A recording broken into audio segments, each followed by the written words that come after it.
नमस्कार, आपकी बात छत्तीसगढ़ में आप सभी का स्वागत है। आपके साथ मैं हूं अभिलाष मिश्रा। छत्तीसगढ़ में कांग्रेस सरकार का आधा सफर पूरा होने वाला है। इस 2.5 साल के सफर में कांग्रेस जहां अपनी उपलब्धियां गिनाने में जुटी है, तो वहीं बीजेपी कांग्रेस के घोषणा पत्र में किए वादों को याद दिलाने में जुट गई है। दोनों ही पार्टियां अब मिशन 2023 के लिए चुनावी मोड में आ गई हैं और दोनों ने चुनावी गियर लगा दिया है। लेकिन सवाल यही है कि किसकी तैयारी पुख्ता है और कौन केवल दिखावटी कार्रवाई कर रहा है। इसी पर करेंगे आज आपकी बात।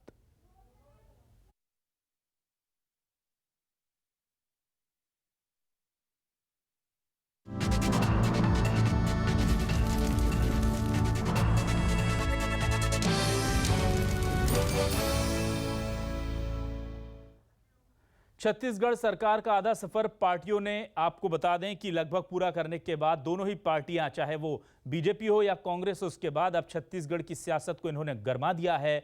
और ऐसे में सवाल उठ रहे हैं। क्या है आज के सवाल, आपको दिखाते हैं। आज के सवाल यही हैं कि आखिर आधे सफर के बाद पार्टियों ने क्यों अपना चुनावी गियर बदल लिया है। छत्तीसगढ़ सरकार का आधा सफर, पार्टियों ने बदला चुनावी गियर। कितना वादा किया पूरा, क्या रह गया अधूरा। बीजेपी मांग रही हिसाब, क्या कांग्रेस है तैयार।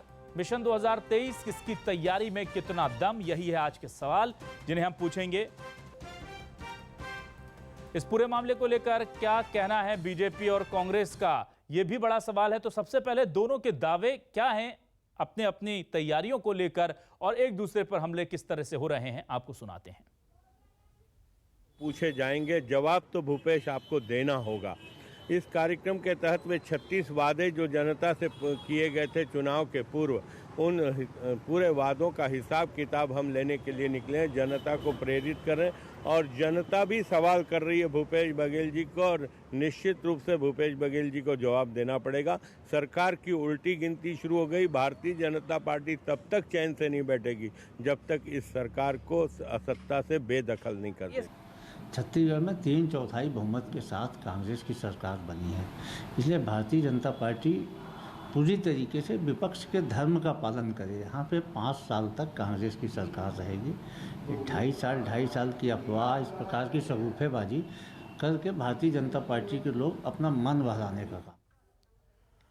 और इस मसले पर बातचीत करने के लिए मेहमानों का खास पैनल हमारे साथ जुड़ चुका है। आपका तारुफ करा देते हैं अपने दर्शकों से। रमेश वर्ल्यानी जी हमारे साथ जुड़ चुके हैं, कांग्रेस के वरिष्ठ नेता प्रवक्ता हमारे साथ जुड़े हैं। रमेश जी, बहुत स्वागत है आपका न्यूज़ 24 मध्य प्रदेश छत्तीसगढ़ पर। श्रीचंद सुंदरानी जी अभी निशाना साधते नजर आए थे। अब लाइव हमने उनको लेकर आए हैं ताकि वो कांग्रेस से सवाल कर सकें तैयारियों को लेकर और 2.5 साल के कामकाज को लेकर। रवि भोई जी हमारे साथ वरिष्ठ पत्रकार जुड़ गए हैं। रवि जी, बहुत बहुत स्वागत है आपका न्यूज़ 24 मध्य प्रदेश छत्तीसगढ़ पर। सबसे पहले मेरा सीधा सवाल श्रीचंद सुंदरानी जी से है। सर, अभी तो 2.5 साल बाकी, अभी से आपने गियर बदल लिया, क्या चक्कर है और क्या आपको लगता है, क्योंकि 2.5 साल में अगर आप अभी से कमियां गिना देंगे तो वर्ल्यानी जी को तो आप जानते हैं, ये तो वो कमियों को पूरा कर लिया और लास्ट टाइम तक सब ठीक कर लिया, तो दिक्कत में ना आ जाए कहीं आप। देखिए अभिलाष जी, जो 2.5 साल का कार्यकाल इनका बीता है जी, 2.5 साल काम करने के लिए पर्याप्त होता है। और 2.5 साल आगे काम करेगी, काम करें, हमें कोई फर्क नहीं पड़ता। हम तो यही कह रहे हैं ना कि बेरोजगारी भत्ता देने की बात आपने कही थी। प्रत्येक नौजवान को, बेरोजगार नौजवान को 2,500 का बेरोजगारी भत्ता देने की बात 10 लाख नौजवानों को की थी। 2.5 साल में हर नौजवान का 75,000 रुपए की कर्जदार भूपेश बघेल सरकार हो गई। तो यहाँ का नौजवान मांग रहा है 75,000। भूपेश बघेल को जवाब देना होगा कि वो देंगे कि नहीं देंगे। भारतीय जनता पार्टी सवाल करती है, सवाल पूछने का हक है कि आपने प्रदेश में शराबबंदी की बात की, शराबबंदी लागू नहीं हुई। महासमुंद में एक महिला अपने 5 बच्चों के साथ इसीलिए आत्महत्या करने के लिए तैयार हुई क्योंकि वो उसका पति शराब पी के मारता था। शराब बंदी तो नहीं की, लेकिन शराब के कोचिया गली मोहल्लों में लॉकडाउन के दौरान और अभी भी आपको मिलेंगे हर मोहल्ले में। आप रायपुर राजधानी में, पूरे प्रदेश में चले जाएं, दुगने तिगुने दाम पे शराब बेच रहे हैं। निश्चित रूप से आम आदमी जो शराब का पीने वाला वो ठगा जा रहा है। देखिए, स्वयं सहायता समूह की बहनों का कर्जा माफ की बात की थी। क्या 2.5 साल में वो कर्जा माफ हुआ? हम सवाल करेंगे, जवाब तो भूपेश बघेल को देना होगा। संपत्ति कर आधा करने की बात इस सरकार ने की थी, इस पार्टी ने की थी, इन्होंने घोषणा पत्र में लिखा था। क्या 2.5 साल में संपत्ति कर आधा हुआ? बल्कि संपत्ति कर बढ़ा चढ़ाकर लोगों को लूटा जा रहा है। पूरा का पूरा बिजली बिल हाफ की बात हुई थी अविनाश जी, इन्होंने 400 यूनिट की शर्त लगा दी। किसानों को 2500 समर्थन मूल्य, बाद में राजीव न्याय योजना के तहत पैसा देने की बात की। एक किसान फसल बोता है, फसल काटता है, फसल बेचता है, लेकिन दूसरी फसल आने तक उनको राजीव गांधी न्याय योजना का पैसा नहीं मिलता। ये भूपेश बघेल की नाकामियां, अराजकता की स्थिति, कानून व्यवस्था की बिगड़ी स्थिति, हत्या, बलात्कार की घटनाएं लगातार बढ़ रही है। रेत माफिया जवाब तो देना होगा सुंदरानी जी। लेकिन एक सवाल मेरा यह है कि क्या केवल कांग्रेस की विफलताएं ही आपका आधार रहेंगी और 2.5 साल आप इसी के आधार पर आगे बढ़ेंगे, या बीजेपी के संगठन की जनता के लिए लड़ाई या कुछ ऐसी चीजें भी है जो आपके सकारात्मक पक्ष को दिखाएंगी इस पूरे विपक्ष में रहने के दौरान? देखिए अभिलाष जी, भारतीय जनता पार्टी हमेशा सकारात्मक राजनीति करती है। Bharatiya Janata party booth level पे कार्यकर्ताओं को काम देती है, बूथ लेवल से हमारा काम आगे बढ़ता है। मोदी जी की सरकार की उपलब्धियां हमारे पास है, हम मोदी जी की सरकार की उपलब्धियों के साथ साथ कांग्रेस की विफलताओं को जनता के बीच में ले जाएंगे और लगातार जाएंगे, और तब तक जाएंगे जब तक इस निकम्मी सरकार को उखाड़ के न फेंक दें। अभिलाष जी ठीक है। रमेश जी, बहुत सारी लंबी लिस्ट है सुंदरानी जी के पास, जो वादे किए थे वो पूरे नहीं हुए, और उनके पास एक लंबी लिस्ट मोदी सरकार के काम की भी है, जो उपलब्धियां हैं उसकी भी है। तो आपके लिए जो दोनों तरह से कह रहे हैं कि टक्कर देने जा रहे हैं वो आने वाले चुनावों को लेकर के, क्या कहेंगे आप?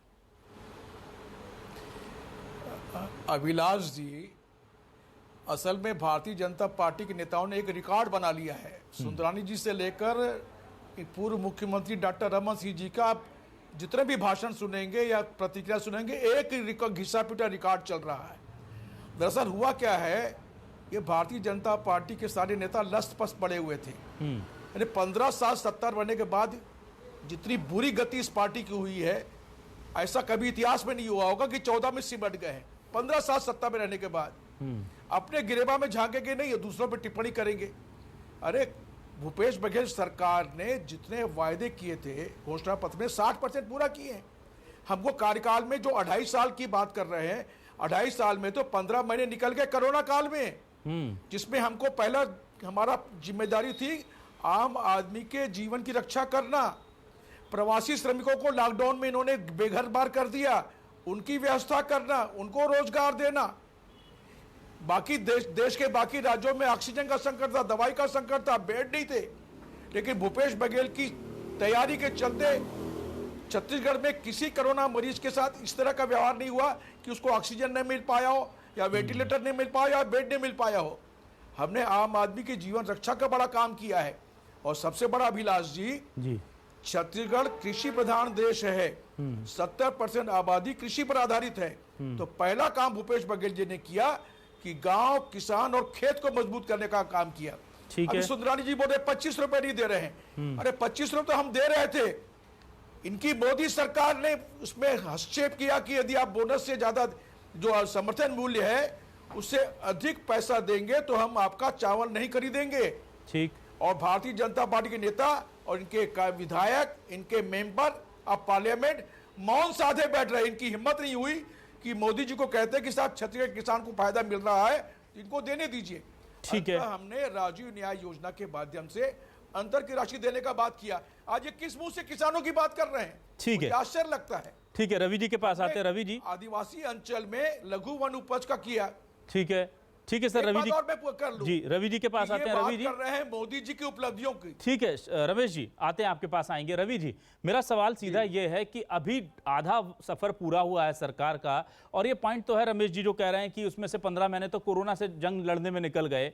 अब ऐसे में अभी से दोनों ही पार्टियों का चुनावी मोड में आ जाना, क्या ये जनता के लिए, छत्तीसगढ़ की जनता के लिहाज से बात कर लेते हैं, क्या ये जनता के लिए अच्छा संकेत है? क्योंकि अब हिसाब मांगा जाएगा, हिसाब दिया जाएगा, जहां पर घिरेंगे वहां चीजों को दुरुस्त करने की कोशिश करेंगे, तो इस सियासत को हम होने दें क्योंकि ये छत्तीसगढ़ के फेवर में जाने वाला है। क्या ये सही है, या आपको लग रहा है कि ये सिर्फ सियासत होनी है और इस पर कुछ होना नहीं है बयानबाजी के अलावा?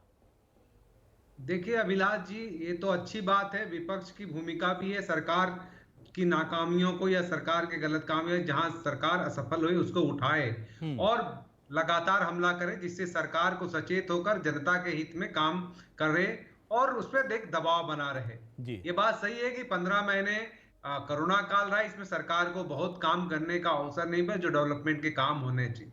लेकिन भारतीय जनता पार्टी विपक्ष की पार्टी और राष्ट्रीय पार्टी है, तो वो तो आक्रमण करेगी और लगातार ये कर रही है। और सरकार की जो अभी 17 तारीख को भी ये जाने वाले हैं जो वादे पूरे नहीं की वादा खिलाफी की, उसको जन जन तक पहुंचाने के लिए, तो ये आक्रामक तो हो रही है भारतीय जनता पार्टी और लगातार ये कर रही है क्योंकि भारतीय जनता पार्टी का लक्ष्य है कि 2023 में किस तरह से सत्ता में वापस आया जाए और कांग्रेस भी चाहती है कि वो सत्ता में बने रहे। इसके लिए उसका जो टारगेट है किसान है, ग्रामीण है और ट्राइबल्स है, उस पर कर रही है। तो निश्चित तौर से दोनों पार्टियां अपने अपने तरह से चुनाव की तैयारी कर रही हैं और इससे यदि ये बयानबाजी से कुछ फायदा जनता को, यहाँ के छत्तीसगढ़ की जनता को होता है तो बहुत अच्छी बात है। लेकिन ये तो आने वाले 2.5 साल तक इसी तरह चलता रहेगा, राजनीतिक बयानबाजी भी चलते रहेंगे और आक्रमण भी होता रहेगा और वादे पूरे नहीं होने की बात भी होती रहेगी। और मोदी सरकार के जिस तरह कार्यकाल को, 7 साल के कार्यकाल को भुनाने की कोशिश की और बंगाल की हिंसा की बात भी भारतीय जनता पार्टी यहाँ कर रही है, तो निश्चित तौर से भारतीय जनता पार्टी अपने पक्ष में माहौल बनाने की काम करे। अब इसको कांग्रेस किस तरह से डिफेम करती है तो वो देखना पड़ेगा। कांग्रेस अपने कार्यकर्ताओं को प्रशिक्षित करने की योजना बना रही जिससे कि भारतीय जनता पार्टी के हमलों को रोका जा सके। सर, प्रवक्ताओं की एक नई फौज तैयार हुई है जी, क्या जी, वो कितना असर दिखाएगी, क्योंकि अब एकदम आक्रामक मोड में है दोनों ही पार्टियां? जी, दोनों। और कांग्रेस ने अभी नए प्रवक्ता बने जो विधानसभा चुनाव की तैयारी को लेते हुए बनाया गया है, इसमें विधायकों को रखा गया है और सरकार की जो उपलब्धियां हैं उसको जनता के सामने रखने की जिम्मेदारी उनको सौंपी है। तो निश्चित तौर से आने वाले जो 2.5 साल हैं वो काफी आक्रामक होंगे राजनीतिक तौर से और दोनों जो बड़ी पार्टियां कांग्रेस और बीजेपी एक दूसरे पर हमला लगातार इस तरह करते रहेंगे। बिल्कुल। सुंदरानी जी, मैं आपके पास आना चाहता हूं। ये मेरा एक सीधा सवाल है कि छत्तीसगढ़ में कहा जाता है कि किसान जिसके साथ होगा, आदिवासी जिसके साथ होगा, सरकार उसकी बन जाएगी। अब क्या आपको लगता है कि किसान जो है वो बीजेपी के साथ है? क्योंकि कांग्रेस दावा करती है कि 2500 रुपए धान पर कोई ये रेट दे नहीं रहा, पूरे देश में हम दे रहे हैं। किसानों के लिए जो हम कर रहे हैं वो कहीं और हो नहीं रहा, ना बीजेपी शासित राज्यों में हो रहा, ना कहीं और हो रहा है। तो इसे कैसे काउंटर करेंगे और किसानों को साथ लाने के लिए क्या तैयारी है बीजेपी की? देख जी, इन्होंने एक एक दाना धान खरीदने की बात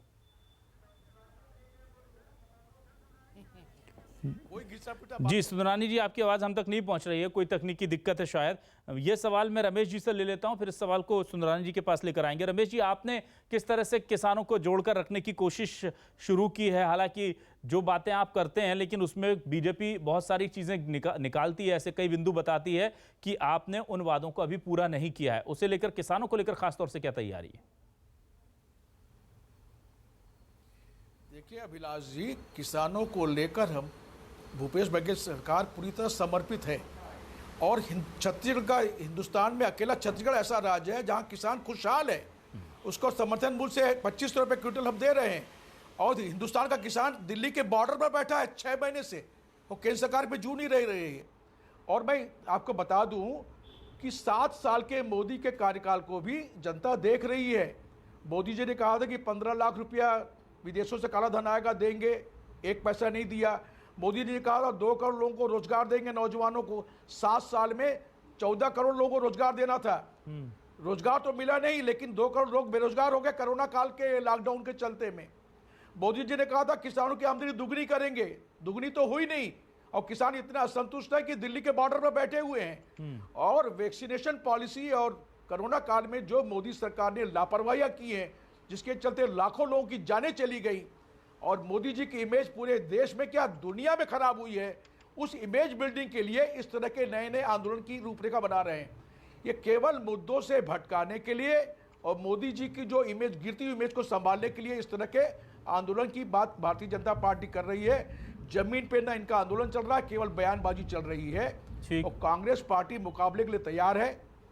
हमने जो वायदे किए हैं, 2.5 साल हमारे पास है, उन 2.5 साल में हम शेष वादों को पूरा करेंगे और सरकार उस दिशा में काम कर रही है।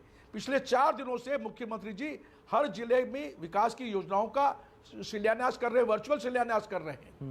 ये हमारा कामकाज है और हम काम बोलता है, बोली और कर्म का रिश्ता है भूपेश बघेल जी का।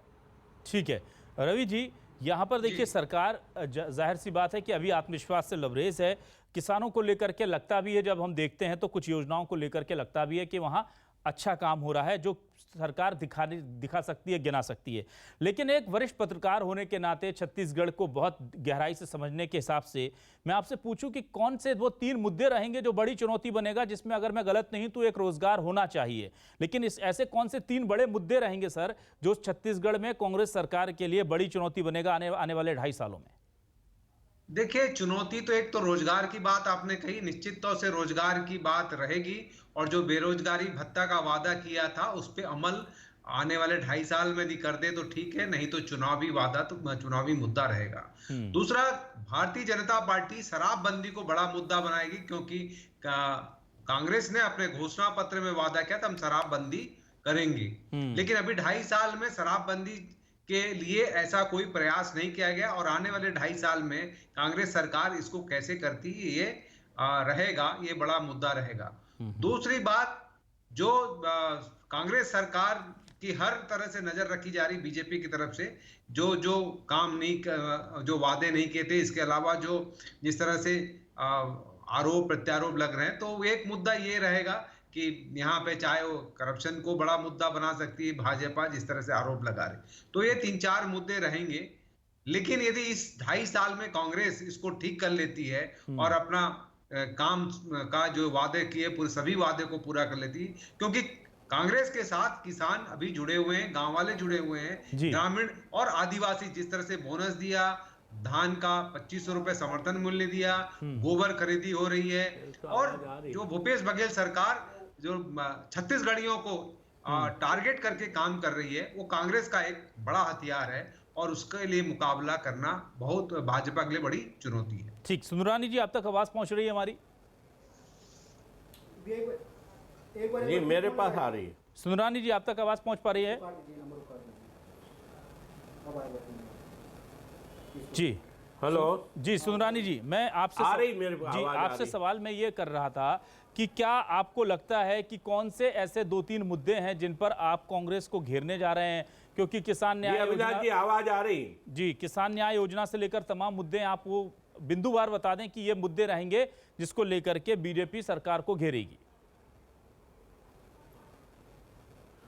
देखिए, निश्चित रूप से किसानों की ये बात करते हैं।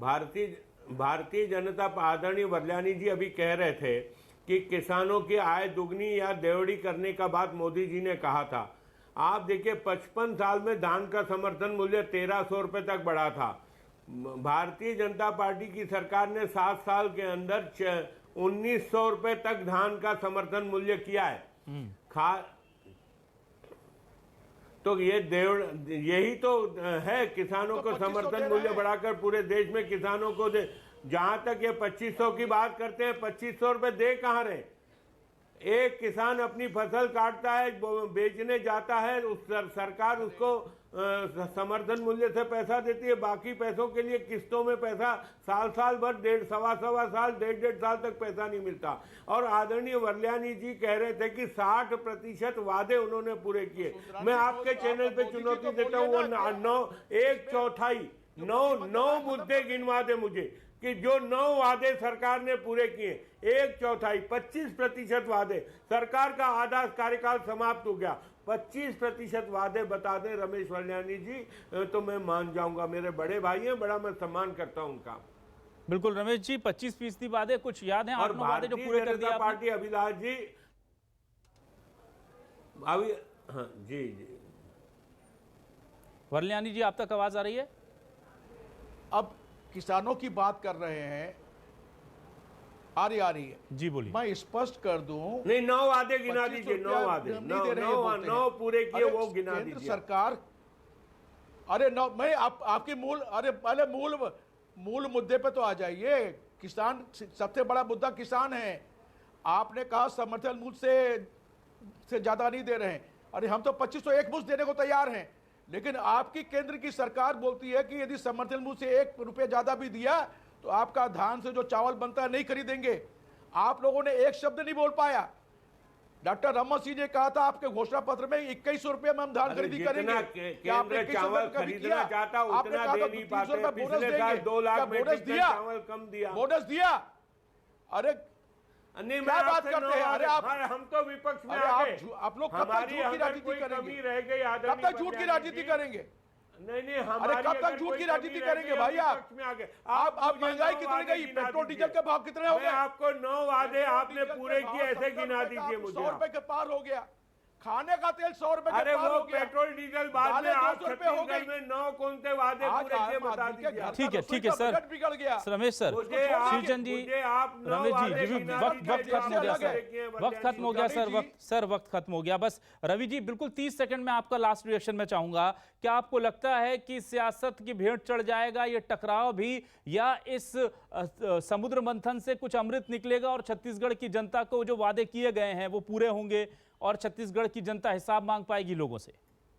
देखिए, ये तो उम्मीद करनी चाहिए कि समुद्र मंथन से कुछ निकलेगा और जनता का भला होगा। निश्चित तौर से जब विपक्ष सरकार पर प्रहार करता है और कड़ी निगरानी रखती है, निश्चित तौर से कुछ न कुछ निकलेगा। यही उम्मीद करते हैं कि आने वाले 2.5 साल में जनता के हित में सरकार कुछ अच्छे फैसले करेगी। ठीक है, तो 2.5 में से 1.5 साल से ज्यादा रहा कोरोना काल, लेकिन अब बचे हैं 2.5 साल, और इन 2.5 साल में छत्तीसगढ़ की जनता के हाथ क्या जाता है, ये बड़ा सवाल है, क्योंकि छत्तीसगढ़ की जनता के हाथ अब भी खाली हैं। और इसीलिए ये तमाम बातें उठ रही हैं कि अभी से आप चुनावी गियर में आ तो गए साहब, लेकिन क्या अपने किए वादों को भी अभी से पूरा करना शुरू करेंगे, या हर बार की तरह अंतिम के 5-6 महीनों का इंतजार किया जाएगा? जनता देखेगी, छत्तीसगढ़ देखेगा। फिलहाल आपकी बात में बस इतना ही। रवि जी आपका शुक्रिया, सुंदरानी जी आपका शुक्रिया, और वरल्यानी जी आपका भी बहुत बहुत शुक्रिया हमारे इस खास डिबेट में हिस्सा बनने के लिए। आज आपकी बात में बस इतना ही। खबरें न्यूज़ 24 मध्य प्रदेश छत्तीसगढ़ पर लगातार जारी हैं।